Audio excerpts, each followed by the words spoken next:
alive! It's alive! It's alive! It's alive! Dominic Lawton can be wild. Welcome to the Bad Movie Cult.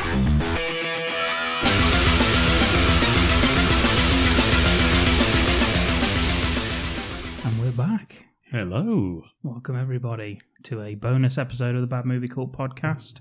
Today we are covering another film from my birth year, 1988. Yes, what a year for film. Indeed. It's Let me explain.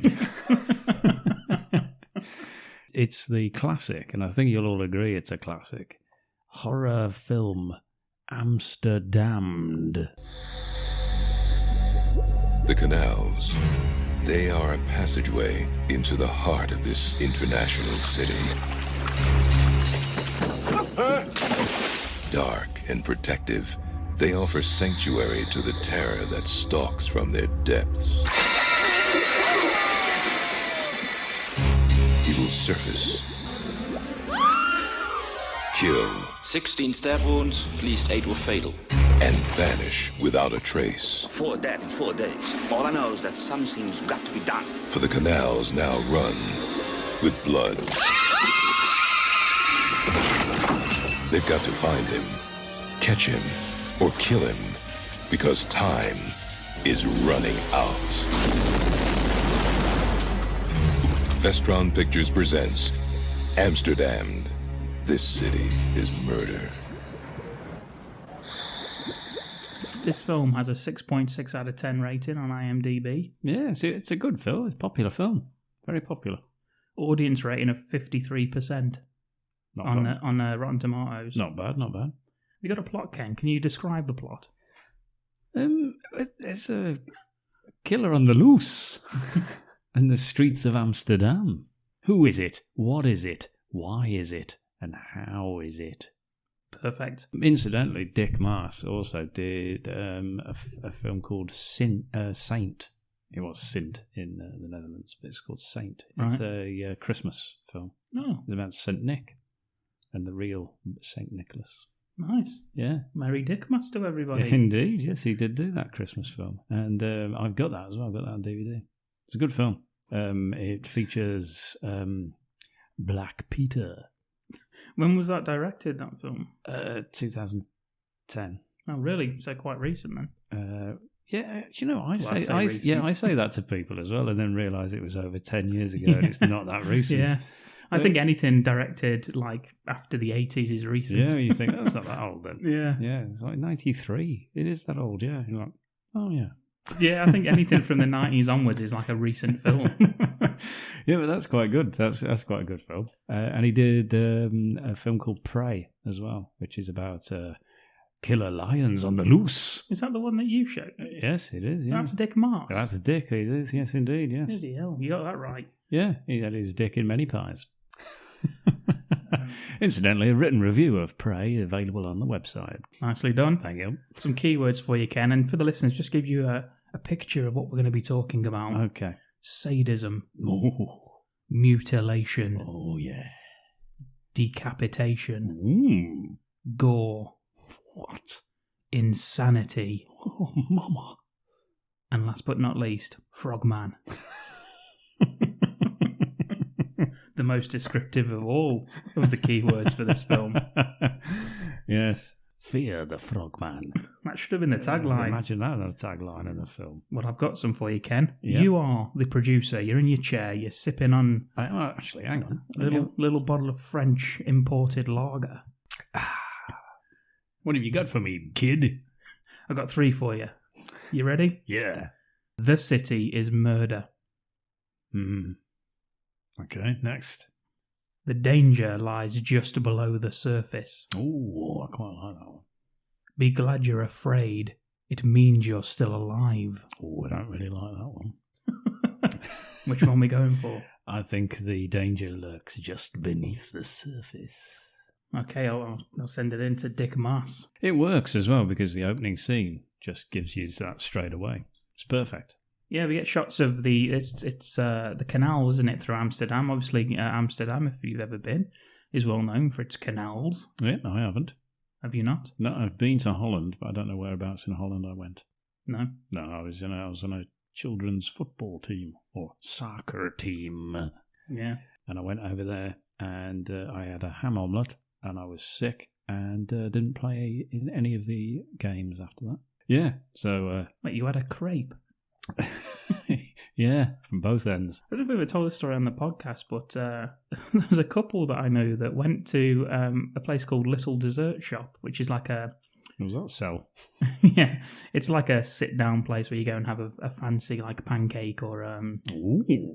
Yeah, or a waffle or stuff like that. Just stuff you Here can't in the get UK. at home. Yeah, stuff you can make for £3 at home. You have to pay 15 quid for there.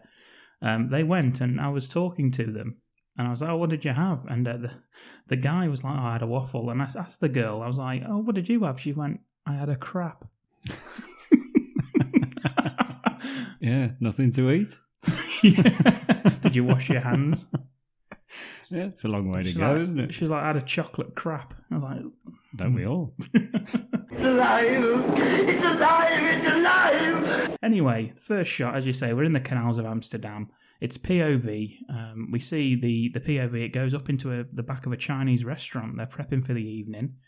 And he steals a butcher's knife. Yeah, a cleaver, if you will. And we head over next to the red light district. It's sort of a Halloween-esque. It's sort of... Yeah, but in water.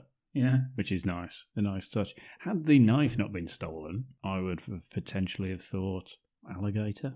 Maybe a buoyant shark. Yeah. Just on the top of the water. A daring octopus. Indeed. Or a cheeky beaver. One of your films. Yeah. Or anything else that may be in water. We could go on, I guess. An unexpected floater.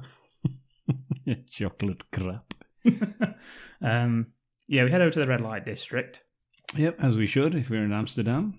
And we focus on a prostitute. She's leaving one of the doors out of the red light district there, jumps into a taxi, heads off. You get some small talk with the taxi driver.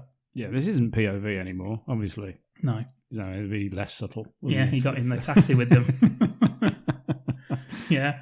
And the taxi driver, some small talk. Been busy tonight, so I bet you just want to go home. And then offers her a free ride for some sexual performance. Yeah. Yeah, a bit of a dick, the taxi driver. Yeah. Nice. He tries to force her into a blowjob situation. Yeah. And she bites down on it as he forces her. Yeah, bites down right on it. He gives a little scream, kicks her out of the taxi, drives off.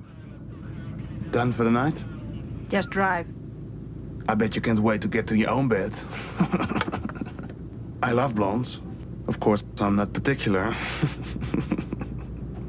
Guess there's lots of money if you're a woman. But I just like to be sure. What's the big idea? Let me see your money. You'll get paid, I promise you. Yeah, I know. Only I'd rather get paid in trade, if you know what I mean. Like you said, it's bedtime. I'm through having sex. Hey, I'm not a bad guy. Come on. Get down there and work on it. I'm making it nice and easy on you. I don't want you fucking slit. Kiss your mouth. Ow! Get a homeless woman, a bag lady. She walks past, she asks if she's okay. And at this point we get more POV and it's Darth Vader. Yeah, a bit of breathing going on. Heavy breathing through some sort of apparatus. And he's closing in on her, right in on her. She screams. The old woman, she looks round and she sees the hooker getting attacked and dragged into the canal. Yeah. By a shadowy figure. Yeah, by a gang of cheeky beavers. You all right, miss? Yeah, it's okay.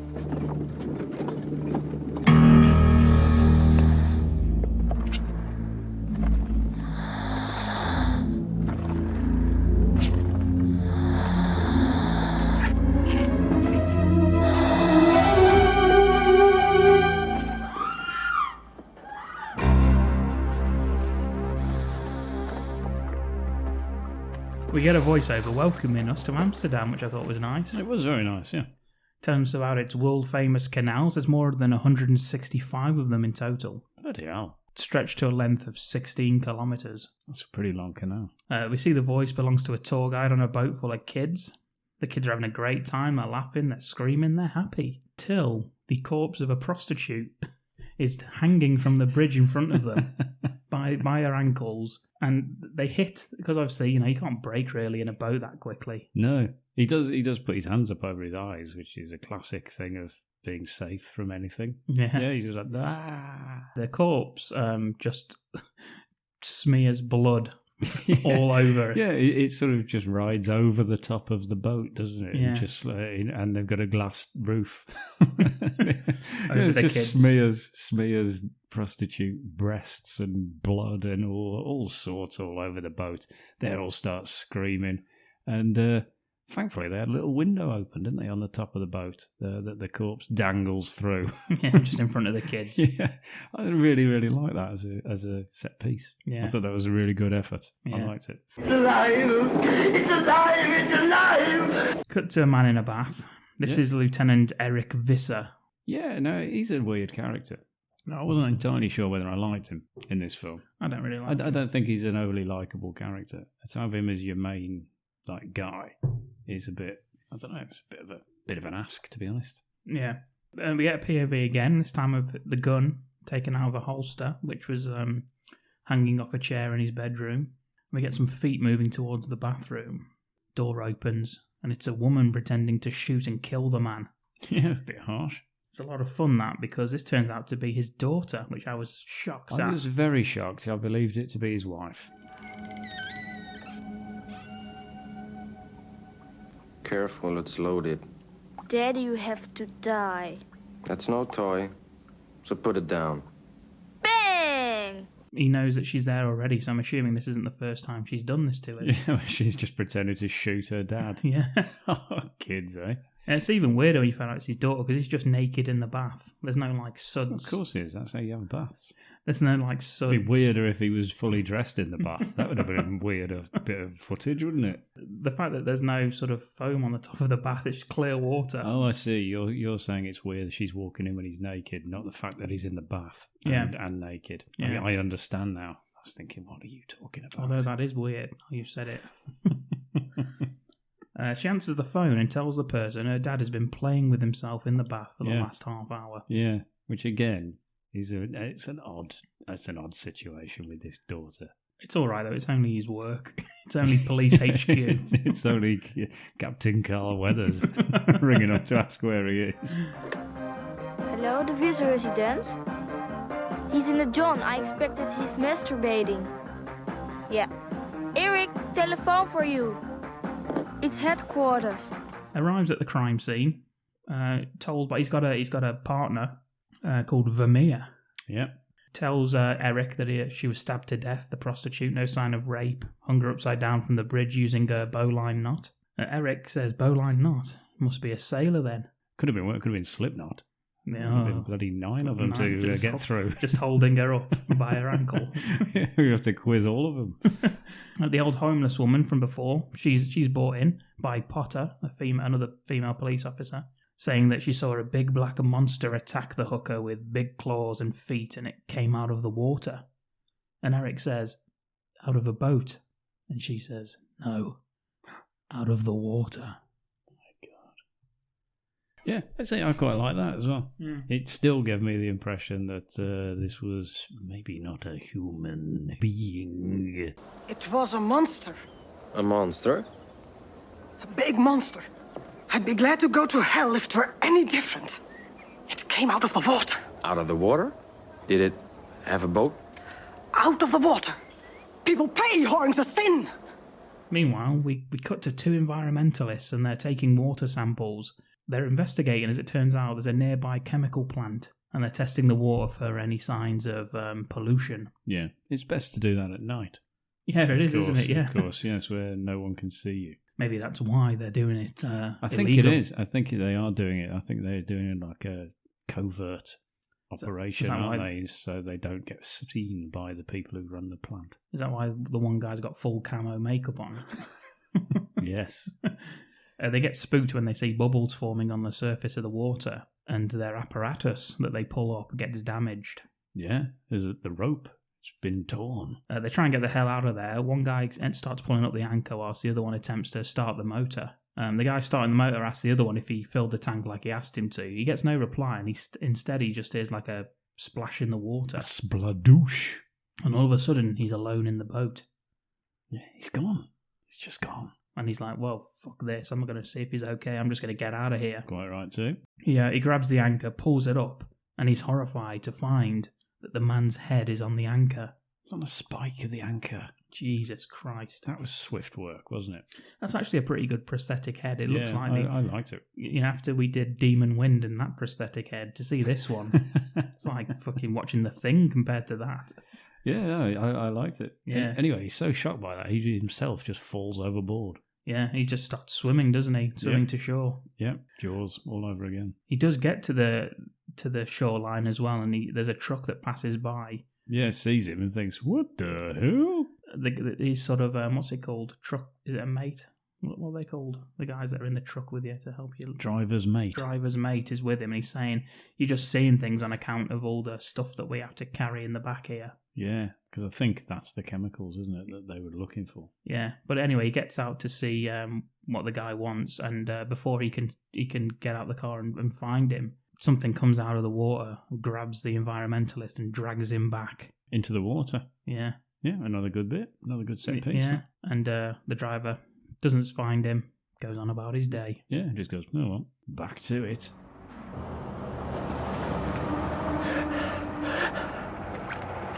Hey! Hey! Why are you stopping? I saw a man. Where? Right down there by the water. Oh, did you him? Well, I did.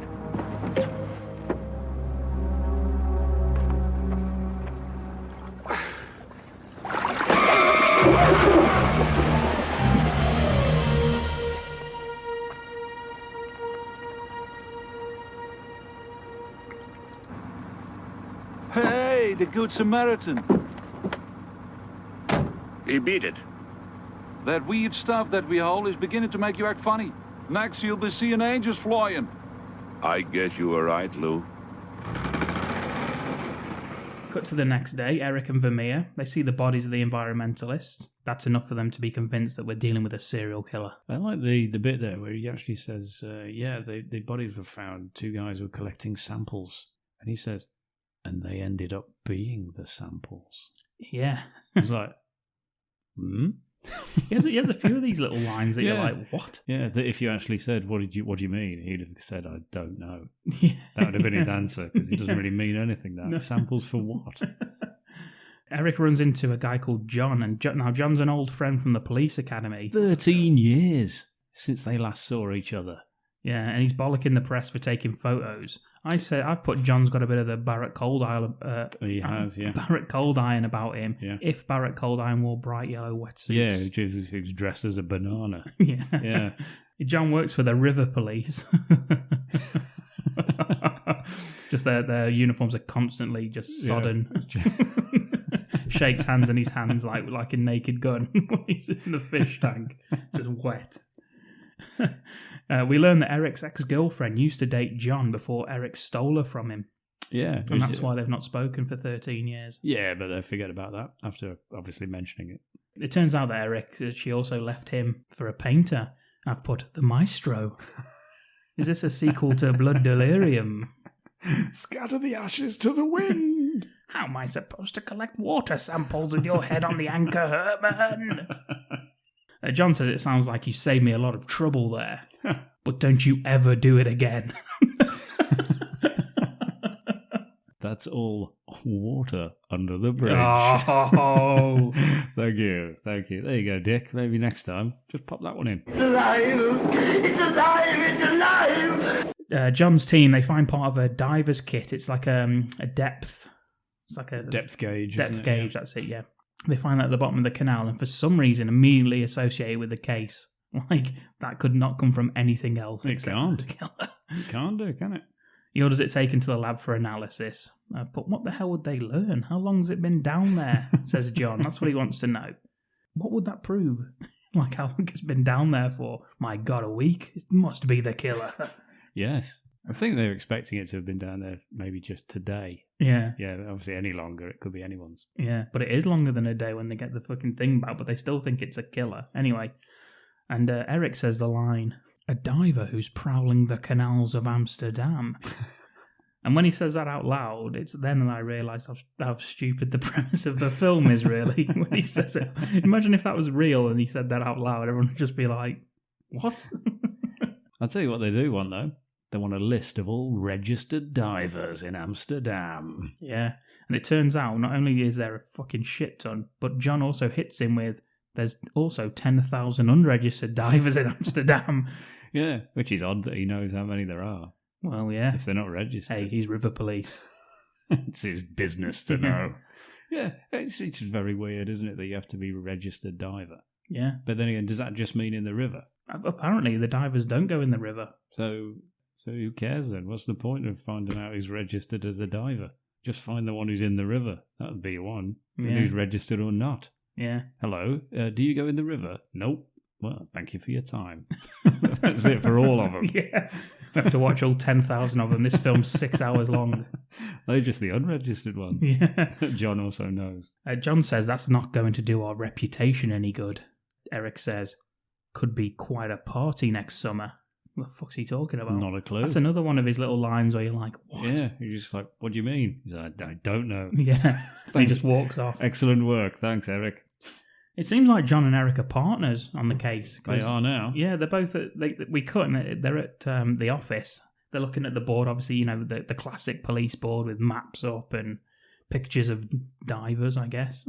I don't know. They're looking over the case notes and they're answering questions from Wonton, the boss. He's not there. taking any shit. They're carrying on with this theory of a diver using the canals to get around the city to kill people. Now, obviously, this is true. However, in real life, there is no way anyone accepts that theory based on finding a diver's watch in a fucking canal. If they found a shopping trolley, well, they'd have been, my God. My God, it's a shopper. Yeah. Somebody find me everyone who's got a Tesco club card. and then find me everyone who hasn't. Vermeer comes in and mentions the taxi driver from the first bit, saying he kicked the hooker out the taxi for making a pass at him. Oh, he switched his story round. Well, Eric doesn't believe any of it. He Right, says right. it's probably the opposite's true, he says. Yeah, I've seen the start of the film. That's what Eric said. So I read the script. Yeah. It was the opposite what happened. Vermeer says that the taxi driver has a watertight alibi, which is good considering how wet the killer is likely to have been at the time. It is good, yeah. Water-based puns. Excellent work. They get a phone call saying they found a small piece of black rubber on the end of the anchor from the crime scene that belongs to the wetsuit. Do you know what they're dealing with now, Ken? I've got no idea. A holy diver! That'd have been a great end credits, wouldn't it? You've been down too long in the midnight sea. Yeah, in that song, Holy Diver, actually, Dio says, ride the tiger. You can see his stripes, but you know he's clean. Oh, don't you see what I mean? And no, I ain't got a clue what you're talking about. What the hell? That's like the first couple of lines there in the song. You've done a little bit, then you've come up with that. I've got not a bloody idea what you're talking about. No idea what you mean. But that's the kind of thing that we should be saying to the detective all the way through. They also found a severed head on the other tip of the anchor. The test came back inconclusive whether the head was part of the wetsuit as well, but, you know, you can't get it. They can't all be a winner, can they? Vermeer tells them that they are checking local shops that sell the same rope used to hang the hooker from the bridge, and off they fuck to the morgue. It's all go. This film's quite the breakneck pace. It is, yeah, but it's also, as you said, an absolute evidential nightmare. This is isn't it? ridiculous. It's just like, my God, let's look for anyone who may have bought some rope. How did he get and a watch? How did he get a tiny bit of rubber off his wetsuit on the anchor? Just on the tip, on the nib, as it gets brought out by... How did he remove the head and attach it to the anchor in the space of 10 seconds? We don't know, but it's happening. Go with it. Okay. This is Amsterdam. Anything can happen. Exactly. The coroner talks shit about the hooker, saying our internal organs, they're all messed up. Did you see the assistant at the morgue? No. You didn't see him in the background? No. What a weird looking fucking guy. Anyway, carry on. It's one for you to look back at, listeners. He says broken neck, 2 broken ribs, splintered nose bone, water in the lungs, and that was just him after a night out last night. That's Amsterdam, baby. Yeah, various bruises and grazes, and of course a diver's snorkel on the tip of her anchor. If you excuse the imagery. Yeah, well, where the sun don't shine. They also found the tip of the butcher's knife inside the body that was broken off during the attack. Such was the ferocity of the frogman. They don't say that, but I wish they did. The ferocity of the frogman would be our pitch. Oh, fucking yes, it would. In the stomach, they found traces of red wine, 2 hamburgers, and the tip of a taxi driver's penis. Yeah, I believe it is the top quality beef. Yeah. They say as well about the burger. Bit of pulled pork as well. Somehow the coroner knows that the hamburgers from McDonald's. Yeah, top quality beef. I said it'd be funny if in the background you see Vermeer just eating the burger, believing them to just be over the top of the corpse. The coroner's lunch. Just vomits into the corpse's cavity. We move on to the environmentalists, where he drops the bombshell that one of them was decapitated. I don't know why he tells them that. It's like, well, obviously... Yeah, that explains the head on the anchor thing. He says they both have the remains of a vegetarian meal in their stomachs, so they must be environmentalists. Yeah, slop and tofu. That was our names, wasn't it? We used to go by. Yeah, that was when we tried to conquer the vegan market. Yeah. Didn't we? Yeah, vegan slop and tofu. He also says one of them consumed a hot dog. Is that the same? Like he was on the sly. He was a cheeky one, a pretend cheeky one. vegan. Yeah. He said, but they also had lentils, millet, and carrot juice. That does sound tasty, doesn't it? It sounds like the perfect last meal to me. This is on death row. Yeah. Can I have lentils, millet, and a little bit of carrot juice? Millet? Is that what you feed fucking budgerigars, isn't it? In a I thought cage? so. Yeah, that's like that hard stick that you give them that they just peck at. Yeah, I don't know. The blade used had a serrated edge, and this coroner has only ever seen this once before. It's a diver's knife. That's what he says. Every diver carries a knife to cut himself loose in an emergency, says John. I'm not sure that's true. I think it is. Is it true? I've seen it in Jaws. Ah, right. Yeah. Because I've seen divers and none of them were carrying knives. I didn't see them in the swimming pool, local swimming baths. With when they're knives? practicing, yeah. Jesus Christ. Grenades and all kinds of stuff. Depends what time you go. Ken's local swimming baths is Afghanistan. It's alive! It's alive! It's alive! We immediately cut to eggs on toast with ketchup. Again, another example of food. This film's obsessed with food. There's lots of food. It's talk. a lot of food. We talked about what was these people had eaten. Like, that fucking matters. Yeah. Who gives a shit that they've been eating millet? It's got nothing to do with the bloody film whatsoever. Yeah. Although, admittedly, we did speak for 3 minutes about it. Yeah, well, you've got to spare a minute for millet. Very nice. Yeah. Remember when they had their Grammy taken off them? Yeah. Always worth revisiting. Oh, I wish I could remember the name of that song they did. Girl, you know it's true. Yes. Ken, you know it's true. Oh, yes. I want you. Staying alive, staying alive. Now we know what we're looking for. How do we catch the cocksucker? Says John. What do they mean? How now that we know what we're looking for? Absolutely no idea. A diver. John says, we know he's strong, owns a wetsuit, and has probably lost his diver's gauge. We're making much progress. That's his actual line. Mm-hmm. So that's really narrowed it down, John, yeah. Eric says it must be someone who knows the Amsterdam canals well. And John asks Eric, how did he catch the Quiznide killer? Oh, brilliant. And Eric says... He says that's a bonus question, of course. Well, Eric says it took a few weeks and it was luck. And then we move on to the next scene. It's never mentioned again, that. I would love to have seen what he looked like. I'm thinking like Jim Carrey and the Batman Riddler. Forever. Yeah, I was thinking that, yeah. Yeah, just sat in the corner of the pub. Yeah, winning. Yeah, one-man team. Yeah. Yeah, got all the answers. Anyone that finished ahead of him in the quiz night got killed. Yeah, so he won every week. Yeah. Eric, he heads to the local diving club. It's the biggest one in Amsterdam. Yeah. There's a better place to start than any of that, isn't it? Yeah, should have really started there in the first place, to be honest. Well, to be fair, they haven't actually started looking for anybody yet, have they? This is where he starts. Yeah. And also, I mean, any actual policeman wouldn't start there because they wouldn't think it was a fucking diver just because they found a watch in the fucking No, they'd think canal. exactly what I said, and they'd be looking for cheeky beavers. Yeah. All over the place. I mean, knowing Amsterdam, they're much more likely to find a bike. All right, we'll go to the cycling club, shall we? He was cycling underwater when he fucking beheaded the man. He speaks to the manager, who says none of their equipment's missing, and their divers go abroad or to the nearest ocean, as the canals are too filthy and polluted to dive in. Yeah, it seems a bit resentful of the implication, doesn't he, the owner? Yeah. Yeah, very, very sort of like begrudgingly offers this up. So it's a very close community, the diving community. Probably. Yeah, you see Point Break. It's like surfers. That's like divers. Yeah, in Amsterdam. Yeah. Yeah. Well, it's like the fraternity of diving men. is what they belong to. If we were doing a film pitch, we'd have just done Point Break, but with divers instead of surfers. Anyway, he meets Laura. She's a museum guide. He has to speak to her and invites her for a drink at the bar.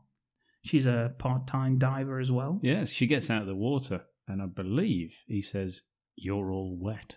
She says, "Go fuck yourself." You're all wet. Hello? Can I help? Yeah.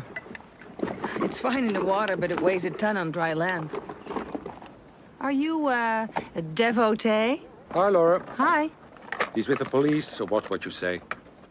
Someone not paid their parking fine? He goes to the bar and he's waiting for her, and this is where we meet Martin Roysdale. He's a former diver turned psychiatrist. And he's Laura's doctor/friend. /diving helper, friend, buddy, /on-off, wished he was his boyfriend. Yeah. That kind of thing. They're off to the theatre. Laura asks Eric for a rain check and they leave. So he waited there for no reason whatsoever, just to be stood up. Yeah, he's got a nice car though, hasn't he? He has, yeah. Yeah, And a nice like suit. he's a rich guy, isn't he? Yeah. You know, just breezes in, takes the woman, breezes out again. Mm. Yeah, like that. Might as well have done that.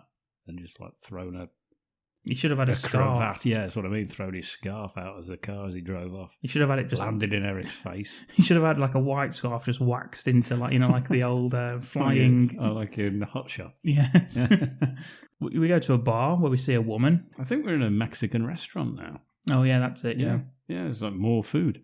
Yeah, she's a woman in a Viking helmet. I think she's collecting money for charity. I think she's like a Samaritan or something like that. Going around with a little money box, rattling it in people's faces and just generally annoying everyone. Yeah, not saying anything, just doing that in their face. Yeah, I'd say thank you, take it off her. Yeah. So let's go on away. She leaves the place and heads off alone into the night, so she should be fine. Yeah, well, it actually turns out that she's pocketing that money. She's emptying the collection tin, putting it in her own pocket, walking off again. Ridiculous. The bastard. We get POV, so heavy breathing. Nice bit of stalking going on. So the breathing's the diver, right? With a full tank of oxygen on his back. Walking the streets. Yeah. Wearing a frogman suit. And flippers, I assume? I guess so, yeah. He's a diver after all. As she's turning the corner, she drops her money box and it rolls next to it rolls to the edge of the canal. She reaches to get it. And another good little set piece there with it. The gloved hand shoots up, grabs her, and pulls her into the canal. Yeah. We cut to the morning. Got guys cleaning the canal. He finds some money and declares, "Oh, we're rich." And then the next scoop brings out the corpse of the charity woman. Oh, no. I quite like that he brings the money out. Well, it's obviously from her pocket. And he's like, "Hey, we're rich." And then he brings out the fucking corpse of her. Anyway, back to Vermeer and Eric putting little flags on a map. The red flag in the map actually disappears as the scene goes on. Oh, really? Yeah. No wonder they can't fucking... All their flags fall off. Because they forgot to put a point on the end of it. Yeah. The red flag is for where they were attacked, and the yellow is for where they were found. However, because they're just red and yellow, how can you tell which one belongs to... Which? Yeah. Makes no sense, but anyway. It says, "Why did he drag her all the way over here?" Vermeer asks, and Eric says, "Perhaps he was teaching her how to swim." It's too full of... It's too flippant joking, isn't it? Too flippant. People are dying, man. He's like this even when he's getting chewed out by wonton. He's flippant. Yeah. Part of the female detective comes in to tell them everything is a dead end. The rope, the wetsuit, the depth gauge, the knife. It's all standard equipment that can be bought anywhere. Yeah, if only they'd have thought of that and didn't bank everything on that part of the evidence. That was it. Eric gets a call from Wonton, speaking of him, and he's off for a Carl Weathers-style dressing down. He's not happy at all, is he? Wonton says they need to stop this guy fast. He wants results. 4 victims in 4 days. Where the hell did you train? Yes, any witnesses? And again, Eric flippant just says, just the bag lady and a few fish. Well, have you questioned them? See? He'd have been that angry, the chief, that surely is what he's thinking. If this was Carl Weathers. Yeah. He'd have said, I want them in my office now. Yeah. Get me those fish. And then hammered his fist down on the desk. Yeah. Reel them in. Stared him out. Oh, yes. Wonton offers... We gotta widen the net, damn it. Wonton offers him a cigar, tells him that the mayor wants... Either it's a cigar or it's a jerky, like in Lone Wolf McQuade. Oh, yeah, a little bit of beef jerky. He says the mayor wants to take some VIP visitors on a canal trip. And Eric says, tell them not to sit too close to the edge. Ooh, yes, the guitarist from the band U2. Yeah, a known violent psychopath. Who frequents the boats of Amsterdam. Wonton tells them that they can't close the canals. They might as well tell people that they're closing the whole city. Eric says, that might be safer. God, this gives me Jaws fears now, isn't Yeah, it? Little is, vibes of Jaws. And how would that stop him if they did close the canals? The frogman goes to it, sees a closed sign. Not supposed to anyway, are they? That's the point. They're not supposed to be in the canal. Yeah. But he is anyway. So he's already a flagrant disregard for the rules. When he gets to it, sees a closed sign and just goes, no. And then just flips his way back up. Yeah, with his head down. Yeah, flip. Poor sad frog man. It's alive! It's alive! It's alive! John meets Eric in the hallway, tells him about the lab results at their back, and the diver's gauge couldn't have been down there more than 3 days. Must be the killers then, says Eric. Must be our man. He tells Eric there were heavy salt deposits on the watch, which rules out freshwater divers. They're looking for a man who has worked on oil rigs or in towage. It's like, why would they look for that? You've just said that every single one of the divers that are in Amsterdam go into the sea to do their diving. So it's about time we start looking at them then. That's cut no one down whatsoever. John says once we know what type of water it was used in, we'll know a lot more. Eric tells John that he's off to look at some art, which means he's going to chat up some woman. That woman being Laura. And now we come to the most famous painting of the 17th century and the highlight of the tour of our museum. It's the Night Watch, painted by Rembrandt. It was painted between 1639 and 1642, and it shows us how Rembrandt succeeded in solving the problem of assembling people in action into a group.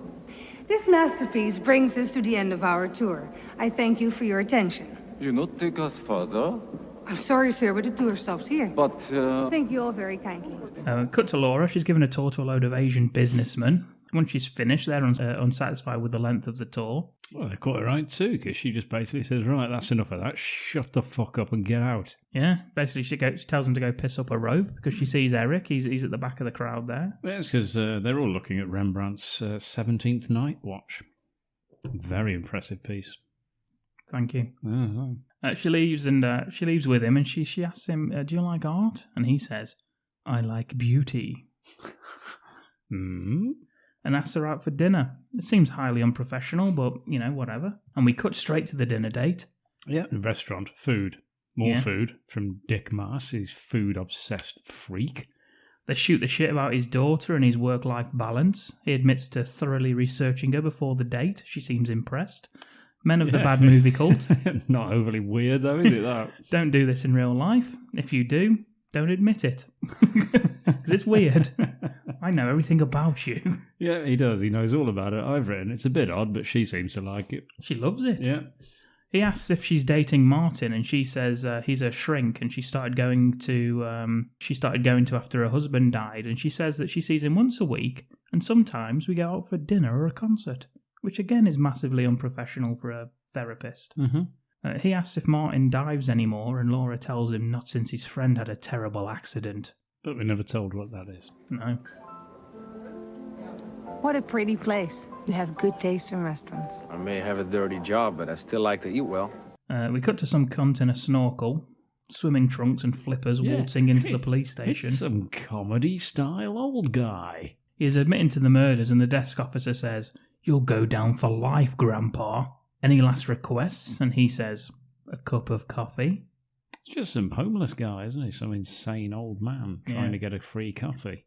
End of the film. It turns out that was him.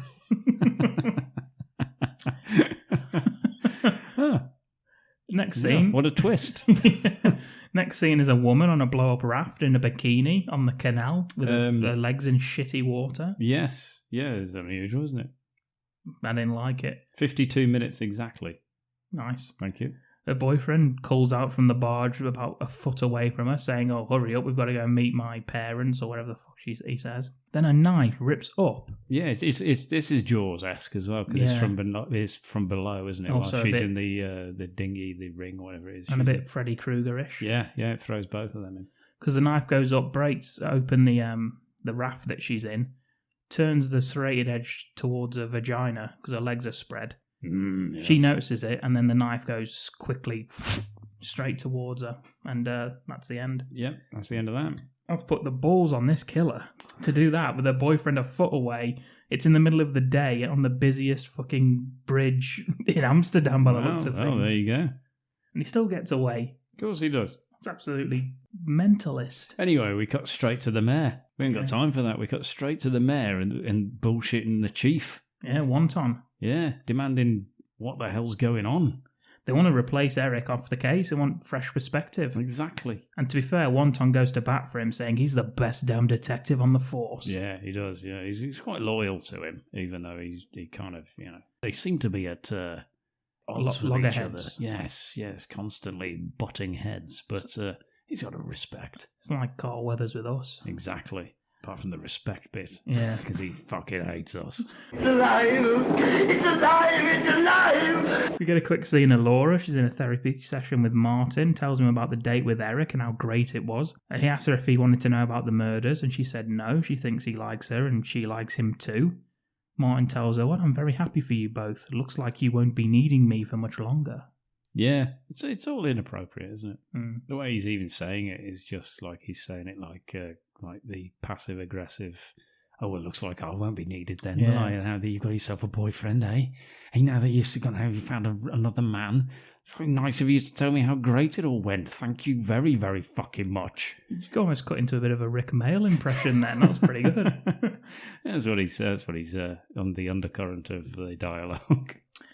We get a scene with a patrol boat. It's a rookie cop. He's getting spooked by the water, ends up shooting his gun, kills a duck, gets thrown onto the boat. Anyway, enough of that. Eric and John, eventually they think they find a suspect. It's a former oil rig worker. Got fired after 12 years for getting drunk and attacking a man with a broken bottle. Yeah, he saw him. He saw him a few years later and he swore revenge. Says there was oil residue found on the diver's gauge. Rope matched the ones used by the oil rig company that he worked at, as well as the wetsuit used. They got tipped off by an ex-worker mate who had seen him recently and thought he was acting weird, talking about getting revenge with someone, as Ken mentioned. See? And then Eric says, "Let's get even with him." What the fuck does that mean? What do you mean? He said, I don't know. Stop questioning the things I'm saying. They sound good. It's just none of them make sense, okay? I understand that, but don't keep asking what do you mean. I don't mean anything. Jesus, man. This is Amsterdam. Anyone can say whatever they like. Trying to sound cool. They head into the hotel he's staying at, the suspect, and they find a wetsuit hanging up in his shower. Found him in a wetsuit. Yeah, everyone in there is a... It's the wetsuit motel. Yeah. Damn it.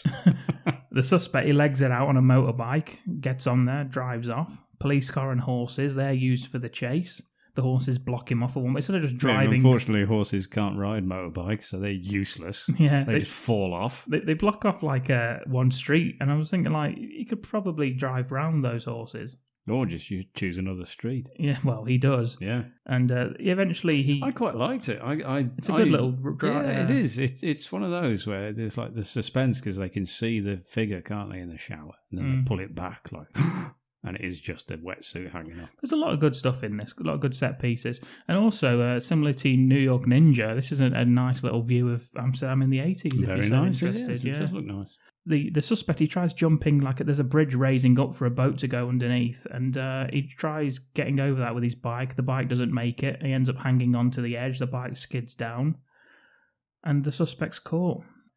He gets interrogated by Eric, and Eric does really well because he ends with the suspect not telling him a damn thing and getting spit at in his face. Yeah. Unfortunate that. Good effort though, Eric. Yeah. He's the best cop we've got.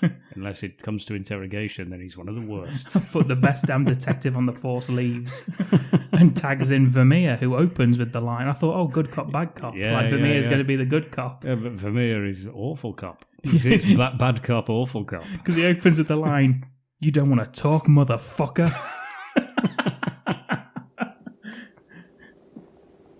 Okay. You can refuse to answer, but it's not going to help you. Your ass is nailed to the wall, buddy. I'm not a murderer, I told you. Yeah? Let's hear you talk. Go stuff it. Cut to, we don't see any more of that, which is a shame, because I'd love to have seen what Vermeer carried on with after that. He loosens his tie and everything, doesn't he? Like Rick Mail, when he's playing Detective Lieutenant Sex Machine Homicide. Eric begins to have doubts despite a pat on the back from Wonton for catching the killer. He heads out to his car for a drink. He's got to have a think about this. This is the first time we see that. Doesn't he actually say, he says motherfucker when he bursts, doesn't he actually say, so, got any plans for dinner? I don't know. I swear that's what he says in the dubbed version. The dubbed version, does he? Yeah. Maybe. Which again is like Bottom, where Eddie interrogates the burglar. Yeah. He's like, let me handle this. He's like, so, see Emmerdale Farm last night? He's like, Eddie, wrong line of questioning. He's like, what, you think he's more of a Coronation Street kind of guy?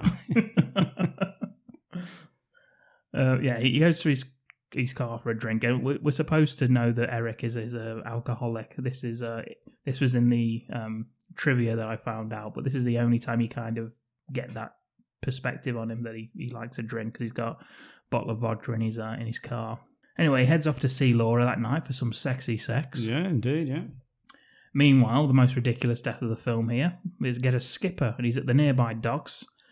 He's the killer's next victim. He's in his boat. Listening to a little bit of opera music, isn't he? Some beautiful music. Then his boat starts moving, and he grabs his shotgun, has a little look out, and there's something. Yeah, it's a POV, isn't it, through the windows of him and everything.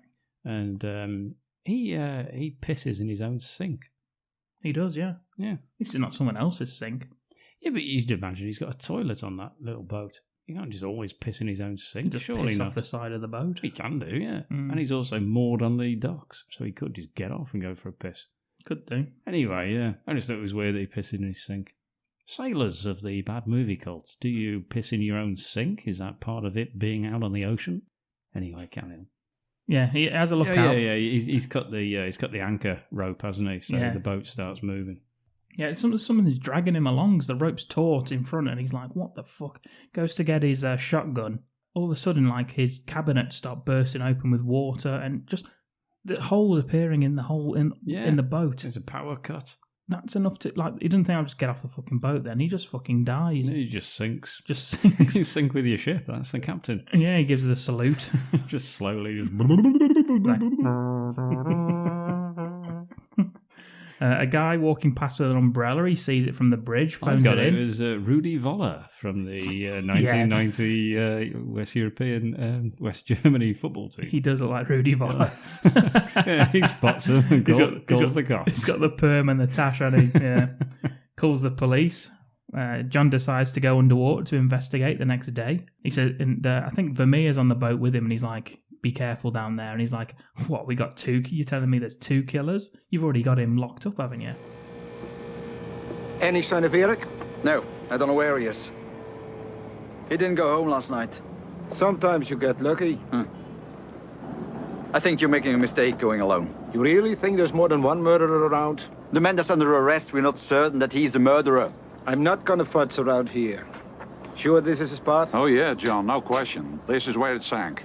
Good. You'll soon know how it happened.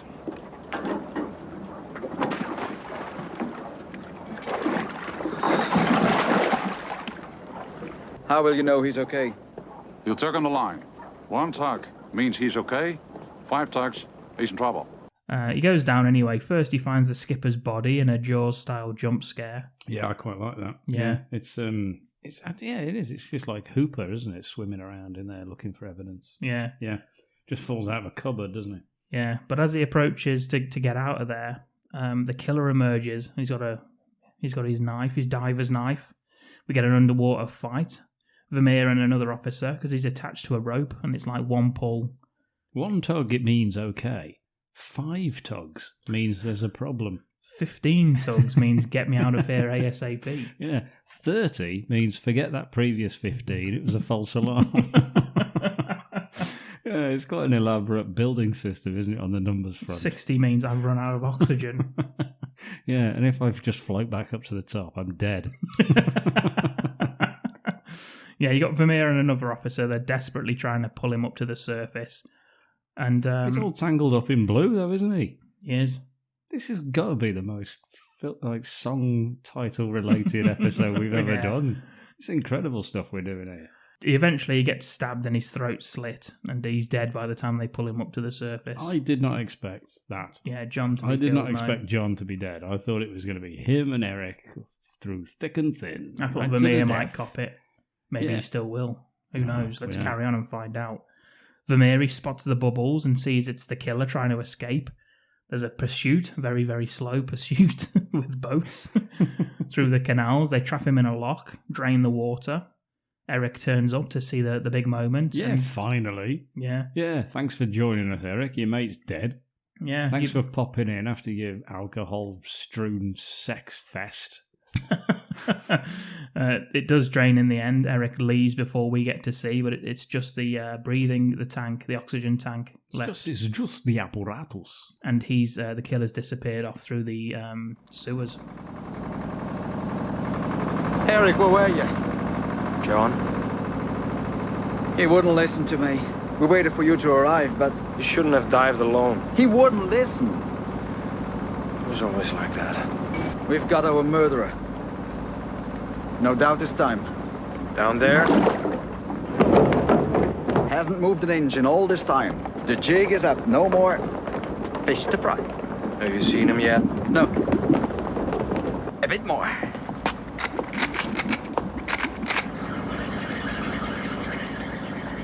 Fuck me. So he and Vermeer, they head off in the cop car and they get a message through the radio about a break-in at the marina that could well be the killer that they're looking for. So off they go. Let's go, let's go, let's go.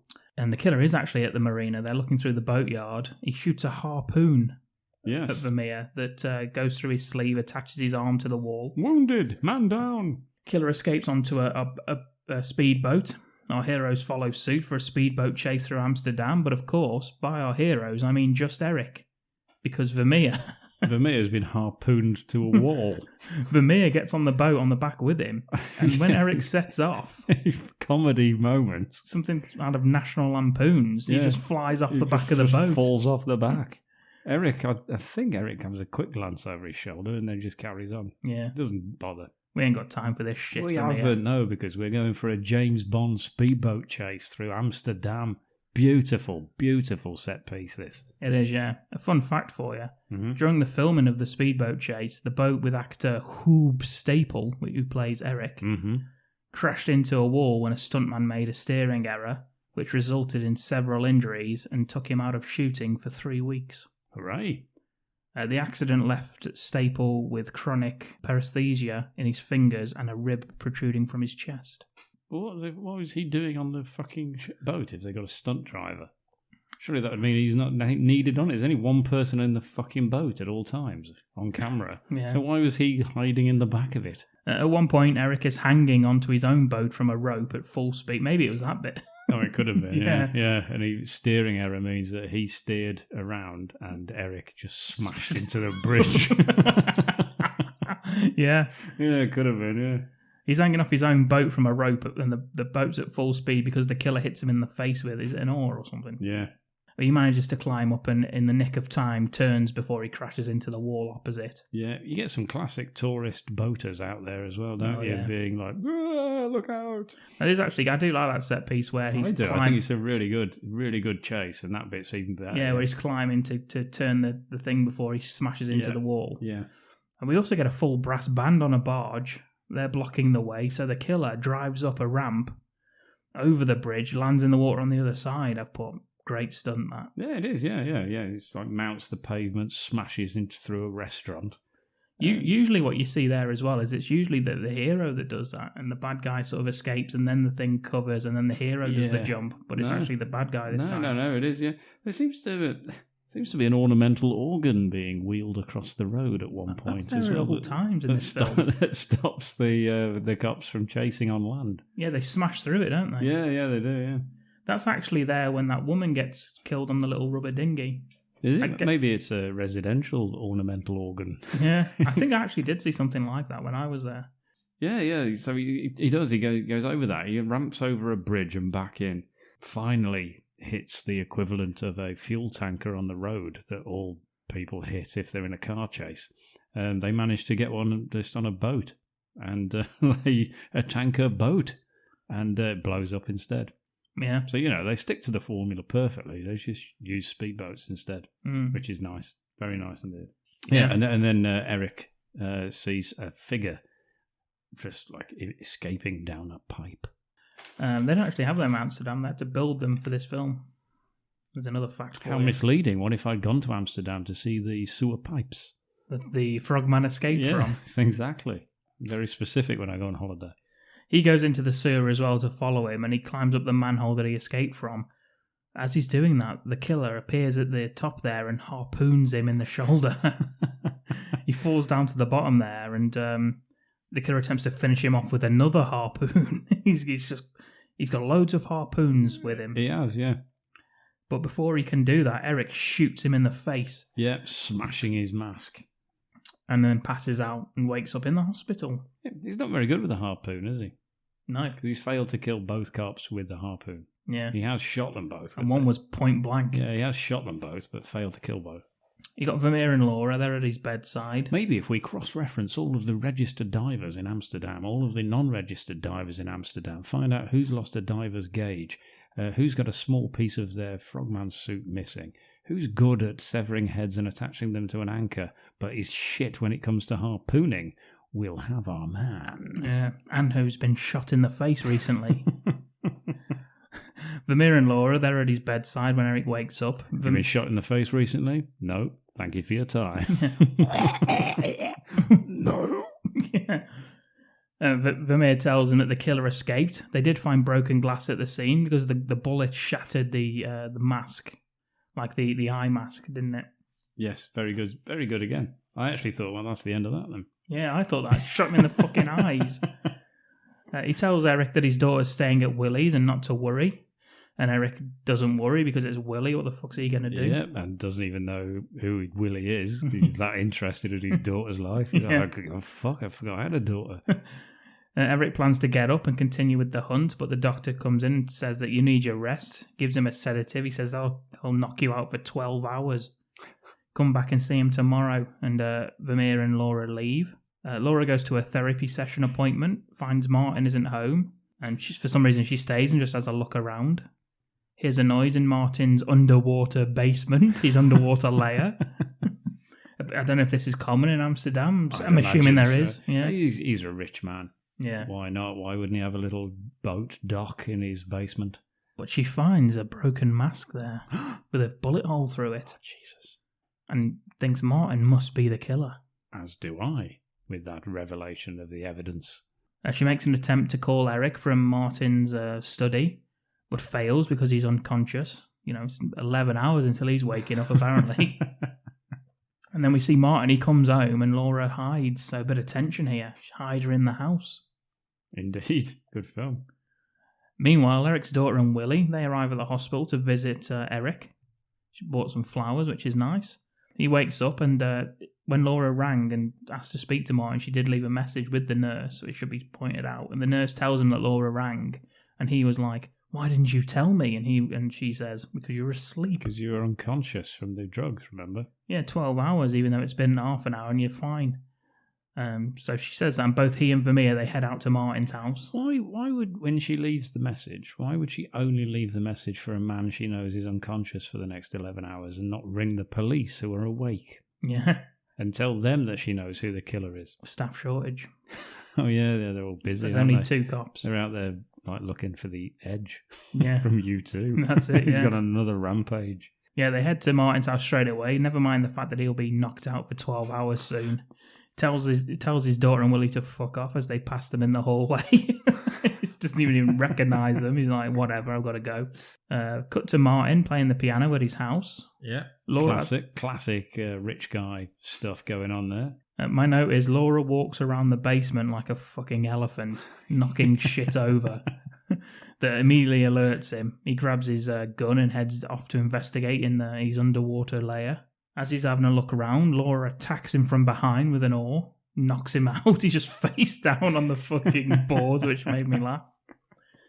Once she knocks him out, though, the killer, which is another nice set piece, just emerges from the water and tries dragging her in, and she's holding onto the wooden slats that are breaking one by one. Yeah. I thought that was good too. Of course, at this moment, there is also a thunderstorm going on, because that started for more atmosphere. Mm-hmm. So there's also a thunderstorm happening, so it's a little bit more disorientating, a little bit more scary. And Eric, he arrives in the nick of time and shoots the killer in the chest. And he flies backwards into the water. Yeah, shoots 4 times.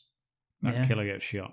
Martin, he regains consciousness and confesses that the killer is a childhood friend of his. Yeah, they said, I thought you did it, to Martin. Yeah. Yeah. I do like the fact that when she does hit him with the oar, he sort of gains reconsciousness and she just twats him again twice just to make sure he's definitely unconscious. That's why I like when it cuts back. He's just he's perfectly face down. It's just brilliant because she even hits him again. Yeah, she's good. I like the fact that she does that. But but finally, now that someone else has been shot, they allow him to regain consciousness. She hits him again. And don't just keep hitting him every time he moves. Yeah, and then we get the big reveal of what the fuck is going on. Yeah, he's a childhood friend and a fellow diver who was shunned by society. Fellow diver. He was shunned. Yeah, he knows the location of where he lives, and they're heading off there in the police car. And he says during the drive that he was shunned by society after a commercial diving job that he was on caused him to be disfigured by uranium hexafluoride poisoning. Oh my god! That old chestnut. A tale as old as time. They basically told him that it was safe to, because he's like a salvage diver, wasn't he? He was, yeah. Salvage diver. Hexafluoride. Yeah, some of the worst uranium, of course, is the hexafluoride strain. Yeah. Yeah, I'm not a scientist. Yeah, and they basically lied to him, and that's why. And now he's on a killing spree across Amsterdam. The uranium hexafluoride, it burst, and it disfigured his face and ate into his head. And Eric's just there nodding. Look at that. Ah, right, yes, I see. I've heard it does that. Yes. The killer arrives at his own house. He takes off his flippers and throws them across the room. And he takes off his mask and he reveals himself to be Emperor Palpatine from Star Wars. I couldn't fucking believe it. What a cameo. And then decides to take his own life in the second most ridiculous way possible. The first most we still have yet to cover on this podcast. But for now, this is the second one. He decides to harpoon himself through the fucking mouth. It's ridiculous watching him do this. Yeah. Meanwhile, we're still getting the story from Martin. Yeah. He's still telling us. Yeah, he asked to borrow my gear, but I had no idea what was going on. He was getting his revenge on society, who literally had nothing to do with the incident that disfigured him. Yeah, it should be the actual people that worked for the company. It was a private salvage diver, so society is to blame. They put the uranium hexafluoride down there, didn't they? Yeah, so that's innocent people had to be slaughtered. It's like, none of this makes sense, right? Right, Martin? They didn't have to. What are you talking? Why are you explaining it like it was inevitable? But anyway, yes, harpoon in your own mouth. What a way to go. My note is you've got to admire his dedication to only using diving-based weapons, which he only uses at all times. He doesn't have a gun. Well, yeah, he lost his knife, didn't he? He did. The serrated edge knife, the diver's knife he had. So the only thing for it is to harpoon himself in the fucking head. It's so watching him put the harpoon in his mouth. The gun's about 6 feet away from him. It's quite difficult to do, isn't it?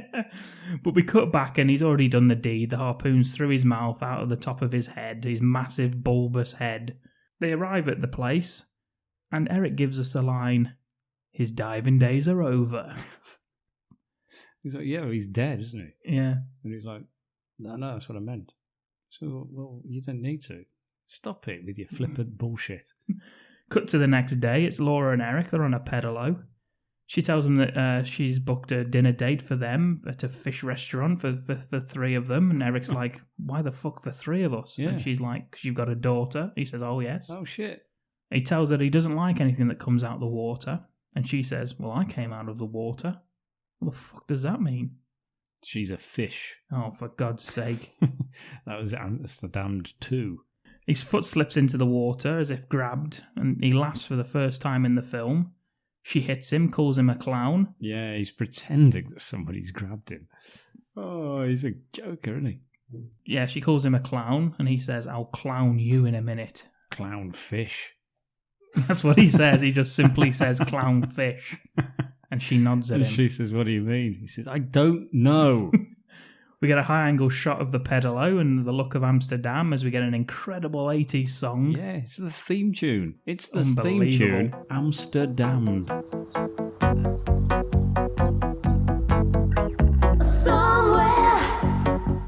Somewhere in the black night, shining eyes that follow your stride. You can't hide from the monster reptile. Amsterdam, Amsterdam, oh.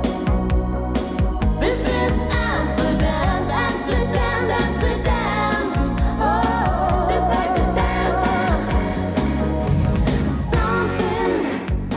Something terrible. Got a body count for you, Ken? Go for it. What do you reckon? I want you to have a little guess. I'm going to guess at 14. Oh, miles over. I'll say 7. I've halved it. It's 9, including the duck. Okay. All 8 human deaths are by the diver, including himself. Including his own, yeah. What do you reckon are the split gender-wise? The 8. Is this including the duck? Not including the duck. Okay, so go 8. I'm going 5-3 to the guys. Absolutely bang on. Yes. Yep. 5 males, 3 females killed, all of them by the diver, the frogman. Eric doesn't even get the satisfaction of killing the bastard. So what did you think to this film then, Ken? I really liked it. I really enjoyed it. Yeah. This is the first bonus episode I've enjoyed fucking viewing. No, I really liked it. I think this is one of those films that's got a cult following, but it's never gone over that. Yeah. It's never breached the thing, you know, like you think of like, oh yeah, great 80s killer films, slasher films. This isn't on most of those lists. Yeah, I suppose because it's a preposterous plot. It's a Well, frogman. Yeah, but so are a lot of them. Yeah, but My Bloody Valentine was a murderer's minor. I know, but there's something about a frogman, isn't there? That's just hilarious. But, you know, it's still a costume. Basically, what other costumes did he have left? There's a lot of costumes already gone, isn't there? There's a lot of outfits that obscure the face that are gone. Is this part of the Dutch giallo? The famous subgenre. Yeah. Yes, very much so, yes. Yeah, I mean, the police work's a bit shoddy, but the set pieces are brilliant. I think a lot of them are really, really good. And I really enjoyed it, to be honest. I thought it's good fun. It's only, what is it, hour and 40? Something like that. Something like that, yeah. I honestly, I watched it and thought, oh, this looks awful.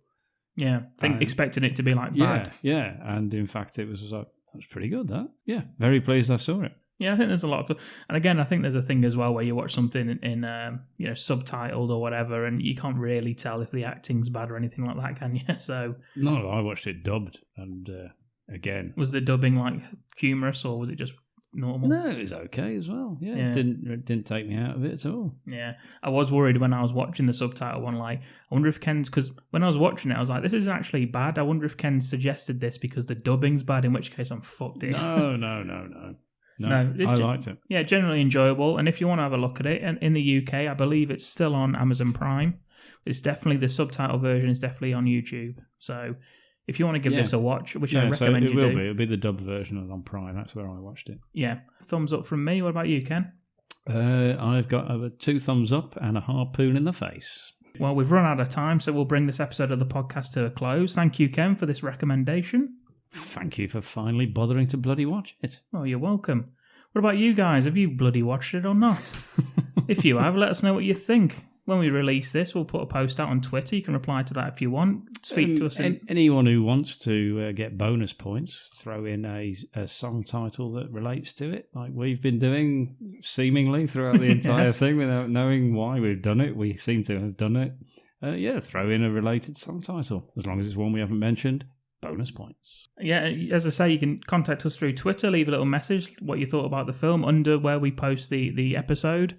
You can speak to us in our Facebook group. If you search Bad Movie Cult Discussion Group, you'll find it there on Facebook. We're also on Instagram. Wherever you can think to find us, we'll be there. Your nightmares, perhaps? Your erotic dreams. That's where I'll be. And if you're one of those that are incognito, you're off social media platforms, drop us an email. Email address badmoviecult@gmail.com.